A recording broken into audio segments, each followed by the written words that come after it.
In the fog-covered town of Windenfell, people whispered about a strange rumor. They said that at exactly midnight, a hidden library appears at the edge of the old forest. No one had ever seen it clearly, but some swore they saw a golden glow among the trees. Others claimed the books inside were alive, that they whispered, that they changed depending on who opened them. Most people laughed at the idea, but Elias didn't. When Elias was 7 years old, his mother disappeared. No one found any trace of her except a single handwritten note she left behind.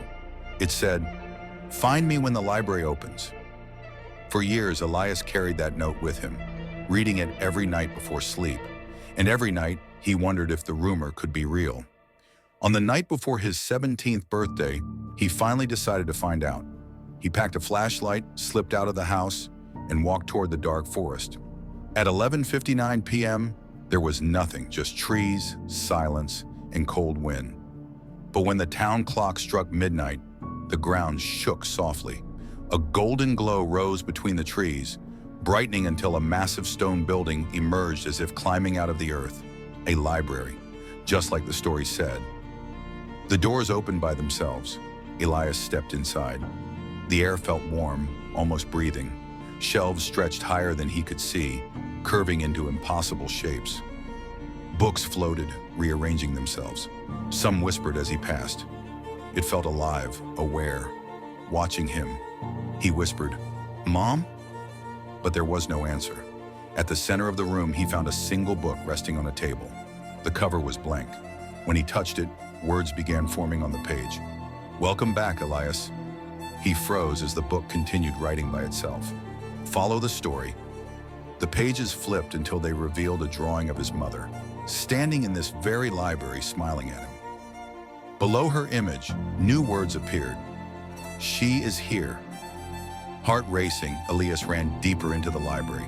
The corridors twisted like they were rearranging around him. Doors that weren't there moments before suddenly appeared.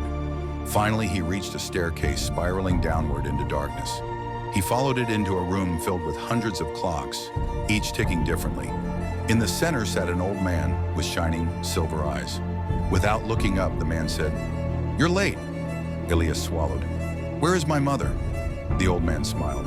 "This library preserves what is lost. Forgotten things, lost people, those who slip between the cracks of time." Elias asked, "Is she alive?" The man replied, "Alive, in a way." With a snap of his fingers, a doorway appeared. Through it, Elias saw his mother at a desk, writing in a glowing book. He ran to her. "Mom!" She looked up slowly. Tears filled her eyes. "You found me," she whispered. Elias rushed into her arms, but she didn't move to embrace him. Something felt wrong. "I can't leave," she said softly. "I'm part of the library now. I tried to return years ago, but every time I stepped outside, pieces of the world vanished. Pages of time disappeared. I had to stay to keep everything else from falling apart." Elias shook his head. "I don't care, I'll stay with you." "No," she said firmly. "If you stay, the library will take something from you, either your past or your future." The old man appeared behind them, watching. "Choose, boy. Give up what made you, or what you will become." Elias trembled. If he gave up his past, he would forget his mother entirely. If he gave up his future, he would never grow older, never live, never dream beyond these walls. But leaving her behind again felt unbearable. His mother touched his cheek. "Elias, listen to me. You weren't meant to stay. You have a life ahead of you. Let me be the one who stays lost." Tears filled his eyes. "I don't want to lose you again." "You won't," she whispered.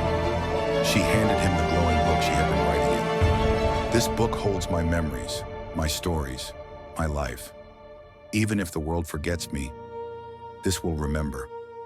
Elias clutched the book tightly as he walked toward the door. The old man asked again, "You choose to leave?" Elias nodded. The library shook violently.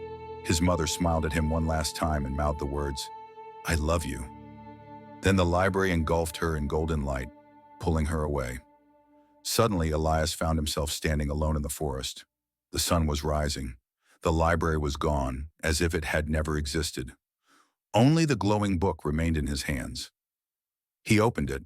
Inside were countless pages filled with moments of his mother's life, stories he had never heard, memories he had never lived. And at the very end, a blank page waited. Elias understood. The story wasn't finished, because he was the one who would write the rest. And so he whispered into the morning air, "Some places don't just hold stories. They hold the people we're afraid to lose. And the only way to keep them alive is to keep telling their story."